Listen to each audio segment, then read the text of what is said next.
every single day, millions of Americans click a little button that says, free shipping.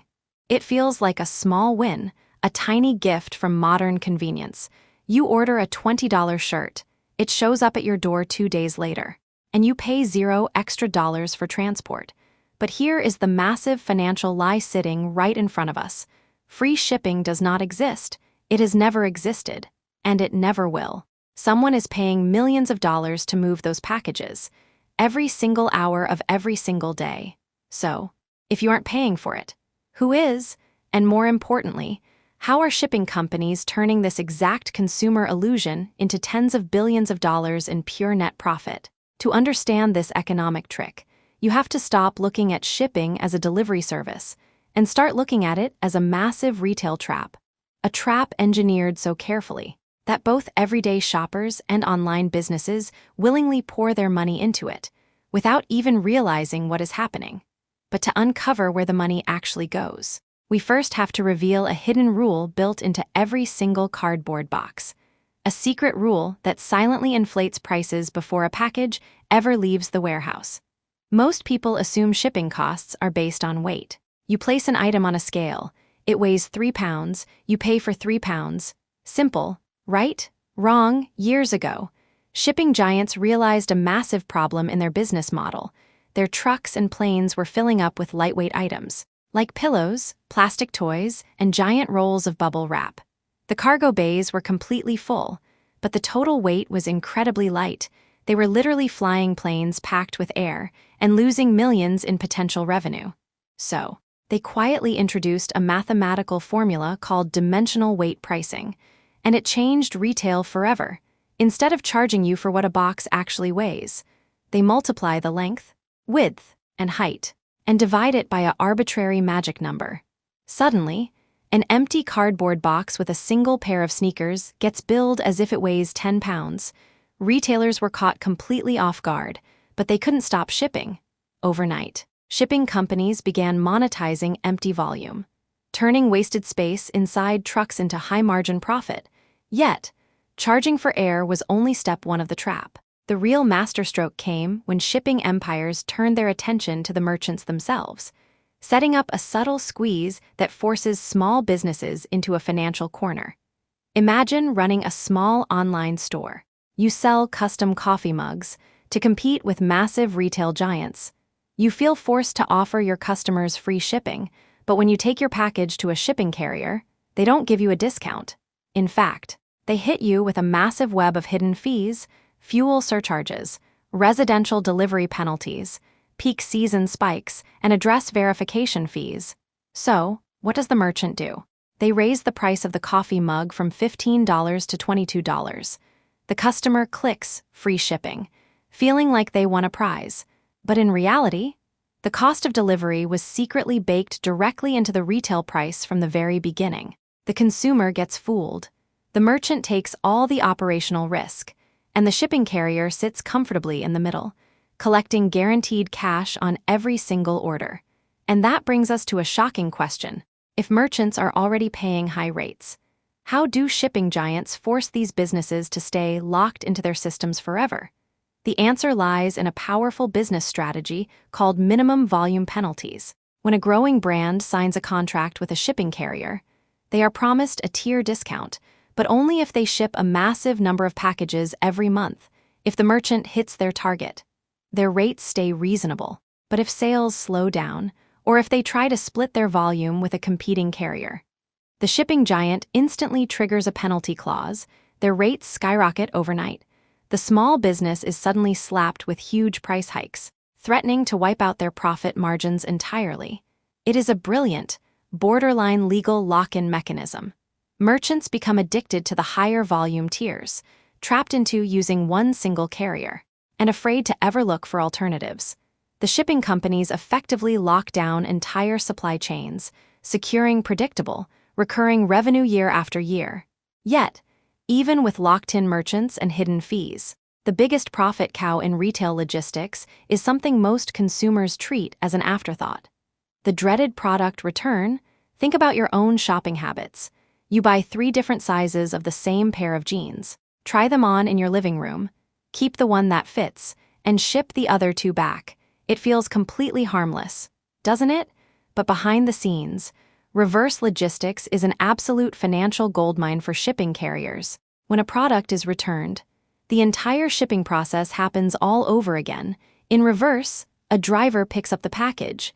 It travels back through sorting hubs, gets rescanned, re-inspected, and delivered back to a warehouse. And guess who gets paid for every single step of that return journey? The shipping carrier. In fact, carriers often charge higher fees for return labels than they do for the original delivery. Retailers lose billions of dollars on returned inventory every year. But for shipping companies, returns represent a secondary revenue stream that literally doubles their transaction volume on the exact same product. Every time a consumer changes their mind, the shipping machine prints more money. However, this entire system relies on one crucial factor: keeping control over the final stretch of the delivery route. And that brings us to the most expensive, most chaotic part of the entire global economy, the last mile. Dropping a single box onto a suburban porch is an operational nightmare. A delivery truck has to navigate traffic, slow down in residential neighborhoods, park, walk up a driveway, drop off one package, and get back on the road. The fuel costs, vehicle wear and tear, and labor hours required for that single delivery are ridiculously high on its own. Residential delivery would bleed money. So, how do shipping empires turn this huge money pit into their ultimate crown jewel? By mastering the science of network density.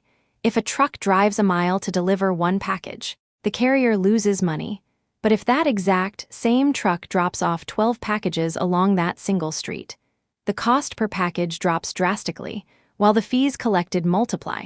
This is why shipping carriers use hyper-advanced algorithms to map out every single meter of a driver's day. They analyze real-time traffic, predict package volumes, and even eliminate unnecessary left-hand turns across oncoming traffic to save a few seconds of idling fuel. Every micro-adjustment keeps the fleet moving faster, packing more deliveries into every single hour. Once a carrier achieves massive route density in a specific city, it becomes almost impossible for anyone else to compete with them.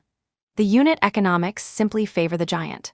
And that leads us to the biggest strategic battle in modern business history. What happens when a retail titan decides to stop paying the toll? For over a decade, Amazon was the largest, most profitable client for legacy shipping carriers. Millions of packages were handed over every single day.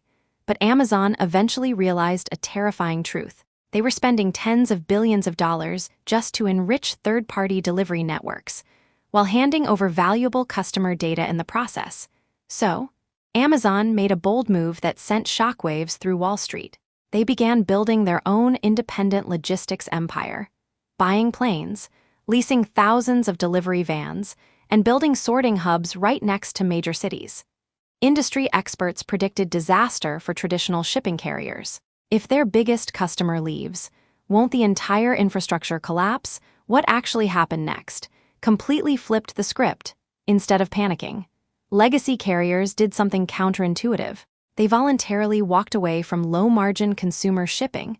They let Amazon take back their cheap, lightweight packages and doubled down on high-value, high-margin commercial shipping.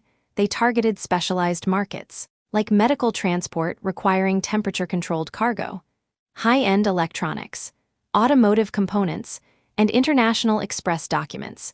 Moving a box of life-saving vaccines or critical manufacturing parts commands a massive price tag compared to moving a cheap plastic toy. By shifting their focus from raw volume to high-value infrastructure, traditional carriers actually increased their profitability, proving just how resilient their underlying business model really is. Yet, as high-value commerce continues to grow, shipping empires are now facing a brand new threat from within, a challenge that could reshape their financial future forever. That challenge is the staggering cost of human labor and energy. Drivers, warehouse workers, mechanics, and pilots make up the largest chunk of a carrier's daily expenses. When fuel prices spike or labor costs rise, profit margins get squeezed instantly. This has triggered an intense, quiet arms race toward total automation. Inside modern sorting hubs, human presence is fading fast. Advanced robotic arms now sort thousands of packages per hour with zero mistakes. High-speed cameras scan labels in milliseconds, while automated conveyor systems direct boxes to specific loading bays with pinpoint precision.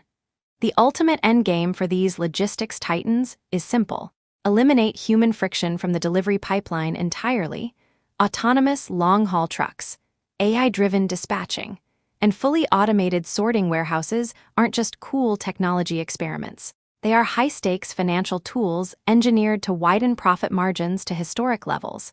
Because when you zoom out, the true nature of the shipping industry becomes strikingly clear. The next time you place an online order and see that tempting, free shipping banner at checkout, take a moment to look past the marketing. You are not participating in a free service. You are engaging with one of the most sophisticated, deeply embedded financial toll booths ever constructed. Shipping companies don't just move cardboard boxes across a map. They control the invisible bloodstream of global commerce.